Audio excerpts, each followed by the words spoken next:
Hola, buenas noches a todos los amigos televidentes. Bienvenidos a una nueva entrega de su espacio Consensuando. Gracias, como siempre, por estar en sintonía con nosotros.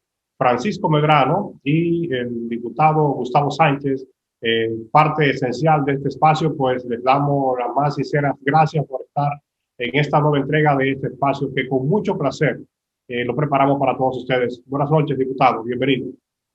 Muchísimas gracias, Francisco. No te puedo decir Medrano porque nuestro invitado especial también parece primo tuyo, pero gracias por siempre tener pendiente la colaboración que hacemos. Nunca hemos pretendido ser comunicadores, simplemente somos funcionarios electos que tratamos de colaborar, contribuir con el debate y llevar hasta la ciudad dominicana los más importantes eventos que se dan día a día. Por lo tanto, para mí es un gran privilegio compartir contigo este escenario y claro, oportuno también en el momento señalar a nuestro gran amigo, directo amigo Víctor de Asa, quien desde su casa estará pendiente exactamente de todo el desarrollo de este encuentro, de esta entrevista que tenemos con un gran amigo, un gran polemista, un gran abogado, en el cual Consensuando tiene el privilegio de socializar con él esta noche y por lo tanto le damos la más grata bienvenida a Valentín Medrano, básicamente en su calidad de invitado especial de este programa. Muchas gracias, honorable diputado, egregio y caro amigo Gustavo Sánchez. También gracias a mi primo, Francisco Medrano, por la oportunidad de estar aquí consensuando. Vamos a ver si podemos arribar a un consenso dentro de los pequeños disensos que podemos nosotros tener y arribar sobre todo a la verdad y brindársela al público que siempre le sigue a ustedes. Bueno, pues gracias, Valentín, nuevamente. De seguro que este, como siempre, será un gran espacio en donde estaremos abordando temas que son del interés de toda la ciudadanía dominicana.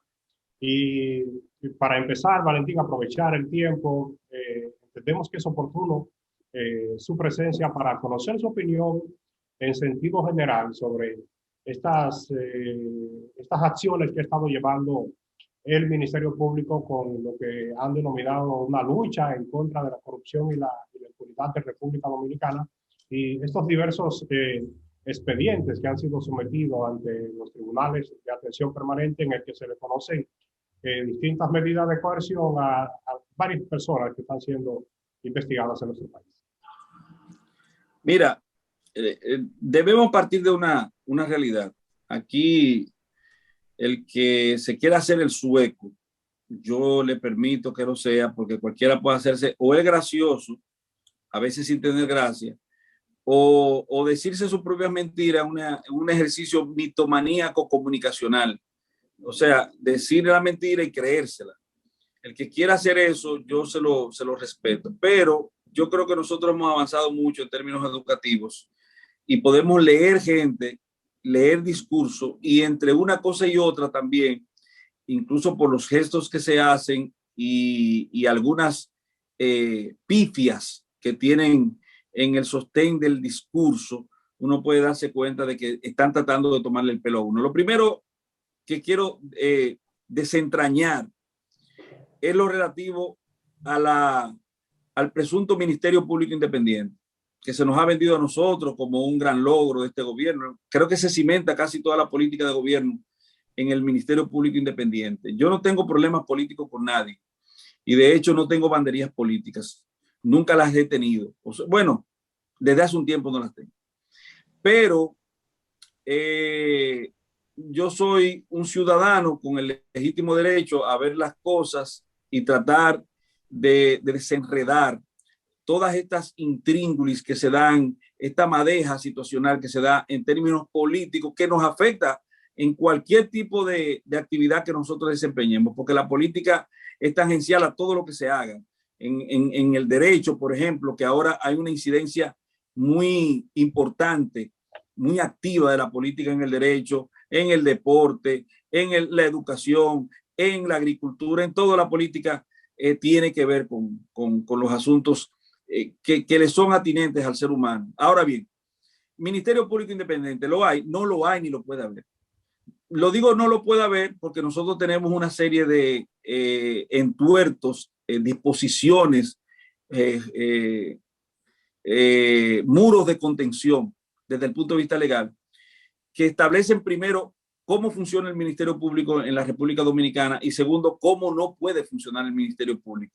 El diputado sabe que para la elección de las altas cortes, yo creo que usted fue partícipe también del Consejo Nacional de la Magistratura, para la elección de las altas cortes hay una forma que establece la Constitución que hace que su elección haga que el resultado final, el reducto electivo que se hace, no corresponda ni pertenezca ni esté adoquinado por ninguno de los poderes. Participan los tres poderes del Estado en la elección en las altas cortes. Y por eso tú no puedes decir que un juez electo para las altas cortes tiene el mismo sistema de elección que tiene, por ejemplo, un ministro.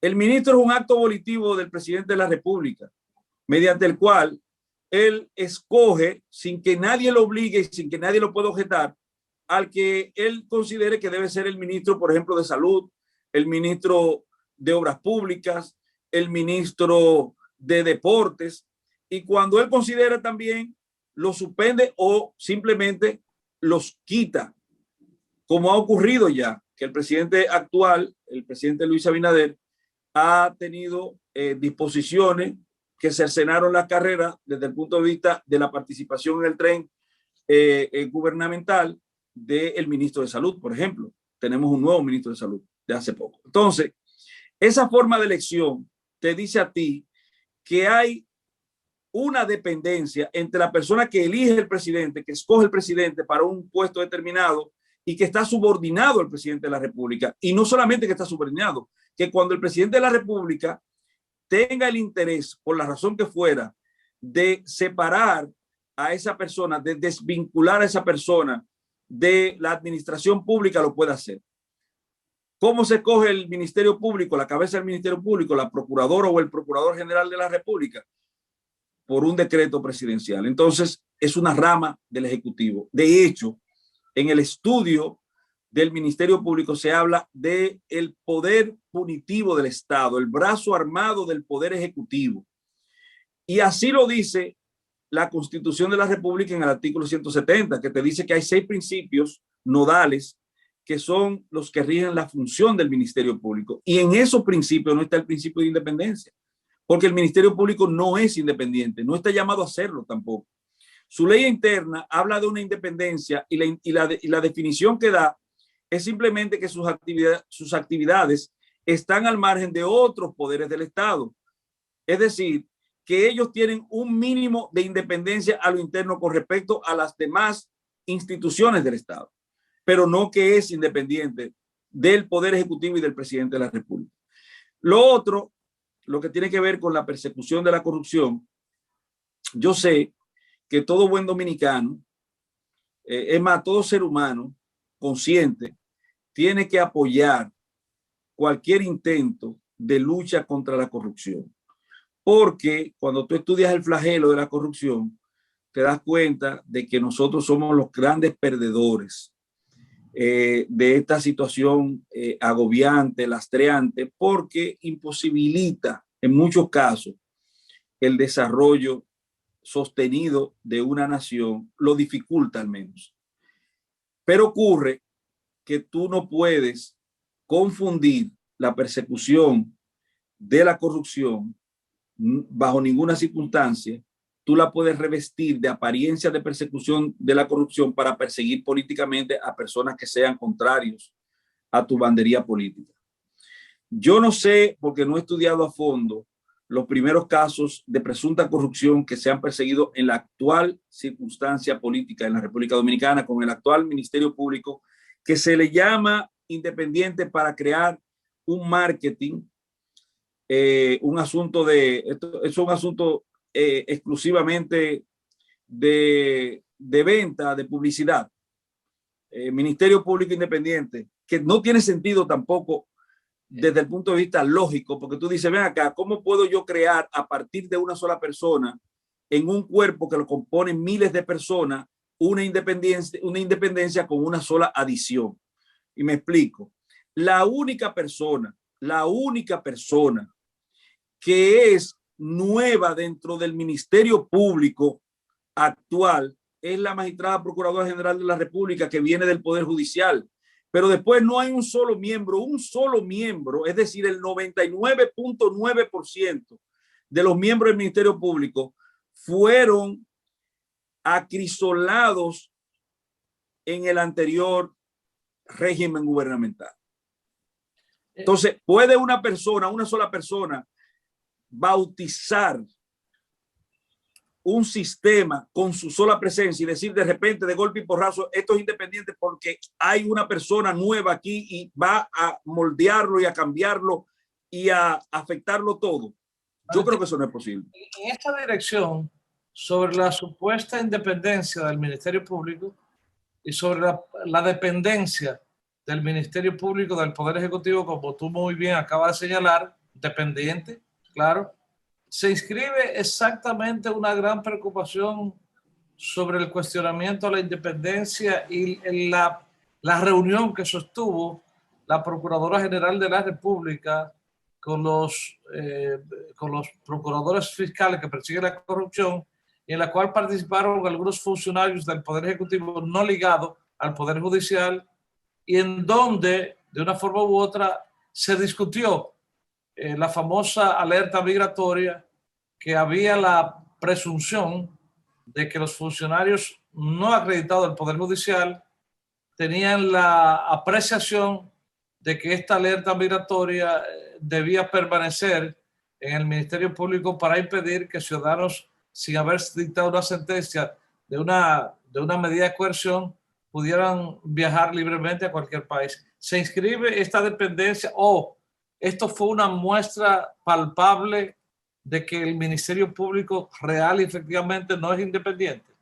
Es un hombre inteligente, porque ese es el reducto, eso se destila, se exprime, hurgando en la epístola, en la misiva que emitiera la Procuradora General de la República, la eximia, excelsa y cara magistrada, doña Miriam Germán.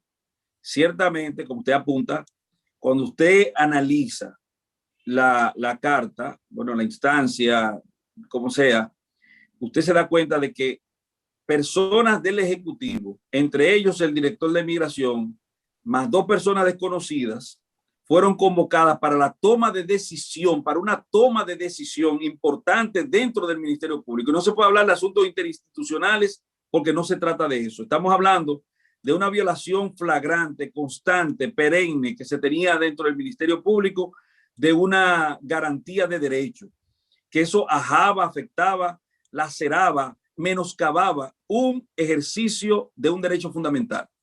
¿Y qué ocurre? Según lo que dijo la magistrada, se reunieron junto a ella 3 personas del Ejecutivo, entre ellos el director de Migración y la directora de Persecución del Ministerio Público y el director de la Procuraduría Especializada de Persecución de la Corrupción, PEPCA. Y se hizo una votación y ella perdió, porque ella dice que solamente el director de Migración estuvo de acuerdo con ella para la erradicación de las alertas. Y en esa reunión que fue anterior a la situación que vivió en el Aeropuerto Internacional de las Américas y que puso al desnudo la situación de las alertas migratorias, el ex procurador general de la República, en esa reunión que fue anterior, reitero, ¿por qué es importante recalcar el hecho de que fue anterior? Porque las alertas migratorias en esa audiencia, en esa reunión donde fue derrotada la moción de la Procuradora General de la República, 4 votos contra 2, permanecieron las alertas. Quiere decir que esos miembros del Ejecutivo, con voz y voto, pudieron tomar la decisión de mayoría para mantener las alertas. Luego que ocurre el desaguisado, la afectación de garantía del ex procurador, entonces la magistrada toma la decisión de forma unipersonal y decide proscribir las alertas migratorias.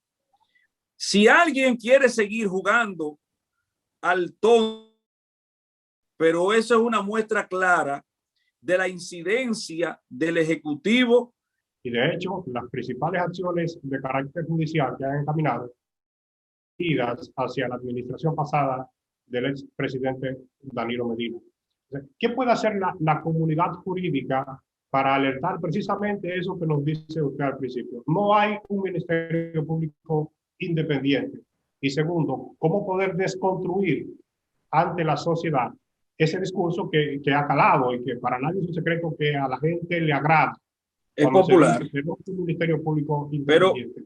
Pero Ecovita buena, Ecovita nueva, perdón, barre bien. ¿Cuánto va a durar eso? Esa es la pregunta interesante de hacer. ¿Cuánto puede durar ese maridaje? ¿Hasta cuándo la gente va a entender que a falta de pan circo? No. Mira, a mí no me preocupa el que se persiga una ala determinada desde el punto de vista político, y se está haciendo.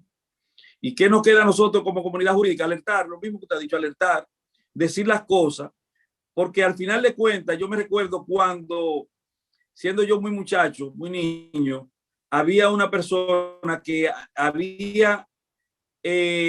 se había encargado él de denunciar que las contrataciones grado a grado era un mal de fondo. Creo que se llama Apolo Muñoz, el Roque Napoleón Muñoz, el ingeniero. Y él parecía una golondrina que no iba a ser verano. Y lo gritaba a los cuatro vientos y por aquí, donde quiera lo invitaban. Y era el único que lo decía. Finalmente, mucho tiempo después, la sociedad creó conciencia, y por eso nosotros tenemos leyes de compras y contrataciones, la ley 340, por ejemplo. Entonces, ¿qué nos queda a nosotros? Aunque seamos una golondrina, que no podremos verificar la existencia de un verano, recrear la existencia de un verano, tenemos que decir las cosas como están sucediendo. Lo que hay actualmente es una persecución política. El caso, por ejemplo, del magistrado, el ex procurador Jean Alain Rodríguez. Usted busca en esa acusación embrionaria que se tiene de solicitud de medida de coerción y no va a encontrar un solo tipo penal, uno. Yo he retado a todo el mundo que me diga, que me señale la existencia de un solo tipo penal, uno, y no lo va a encontrar. Y aquí, de forma acelerada, si ustedes se dan cuenta, busquen la retahíla de acontecimientos que se dieron para con el Procurador General de la República, el ex, y ustedes se van a dar cuenta, primero que hubo mucha urgencia en hacer las cosas, porque le prohíben salir del país. La magistrada Procuradora General de la República lanza su epístola, la hace pública, su misiva, y eso a las 9 de la mañana del día 28, y a las 11 y tanto de la mañana el PEPCA y la Dirección de Persecuciones están pidiendo órdenes de allanamiento, que a las 5 de la tarde o 6 de la tarde de ese mismo día ya tienen, y al otro día se hacen 38 allanamientos. Y yo les voy a preguntar una cosa, para que ustedes vean la ilógica de este asunto, lo irracional y lo abusivo, lo arbitrario y la participación contra derecho que han tenido todos y cada uno de los actores procesales en este evento. Yo le voy a decir, hay una muchacha dentro de las que la acusan de un delito separado, que no tiene conexión con ninguno de los presuntos otros tipos penales, que fue que presuntamente ella tomó materiales de construcción de unos almacenes y los utilizó para modificar una casa que tiene en San Francisco, que no existe la casa, pero está bien. Y yo le voy a hacer una pregunta. ¿Qué se procuraba con una orden de allanamiento a la residencia de esa señora? Buscar 5 varillas, 2 fundas de cemento, un poco de arena. Eso no tiene lógica. Y que una autoridad judicial levante el velo proscriptivo constitucional para que se afecte a una persona de esa manera, nos dice que nosotros como nación estamos sumamente graves, sumamente mal, porque ese velo proscriptivo constitucional, esa prohibición constitucional a la afectación del domicilio de la persona, se da justamente para que casos como este no puedan ocurrir. ¿Y de qué forma tan alegre, tan graciosa, tan falto de animosidad, de motivación, de razón, de proporcionalidad, que son exigencias constitucionales, movió para que se levantara esa prohibición constitucional. Y así tú lo vas buscando uno por uno, porque ¿qué iban a buscar donde Moya? En Jarabacoa. Valentín, está interesante exactamente los comentarios, lo que estamos haciendo hoy en esta discusión, pero me gustaría que nos permitiera tomar una pausa para regresar en unos segundos, por favor.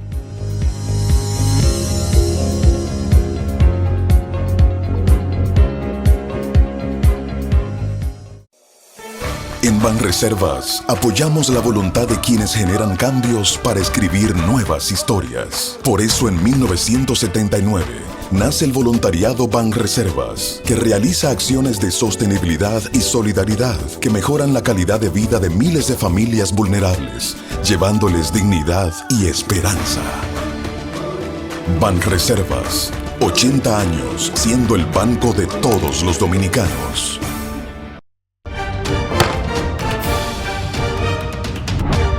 La Cámara de Diputados aprobó en primera lectura el proyecto de ley que crea el Ministerio de la Vivienda, Hábitat y Edificaciones. El presidente Alfredo Pacheco explicó que la misma unifica la Oficina de Ingenieros de Obras del Estado y el Instituto Nacional de la Vivienda. En otra información, opinó que la ONU debe tener una participación más activa para buscar solución a la crisis en Haití. Entiende que República Dominicana tiene una democracia plena y no merece que por situaciones de sus vecinos su estabilidad se vea amenazada.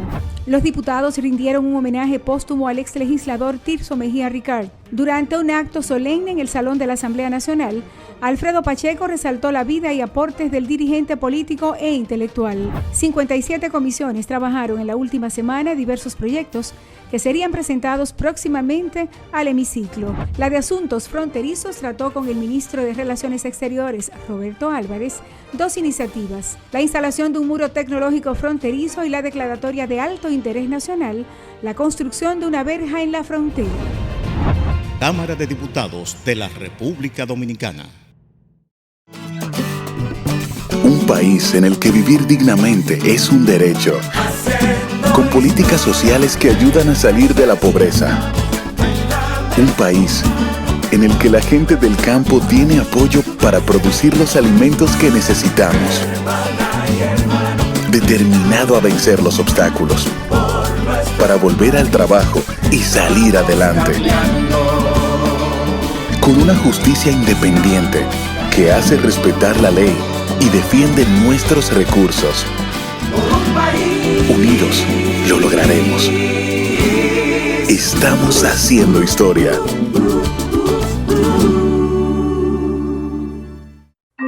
Es triste saber que tu sector puede ser parte de esta gráfica, mucho más que puede sufrir algún accidente al volar chichigua. Situación que ya provocó la muerte por quemaduras del joven. Un hombre estuvo a punto de perder la vida tras recibir una descarga eléctrica en momentos en que intentaba recuperar una chichigua que estaba enredada en un cable de alta tensión. Evita volar chichigua cerca del tendido eléctrico. En este tiempo de cuarentena puedes bailar, cantar, jugar, hacer lo que gustes con tu familia, pero sin peligros. Quédate en casa sin chichigua. Empresa de Transmisión Eléctrica Dominicana, ETED, uniendo el país con energía.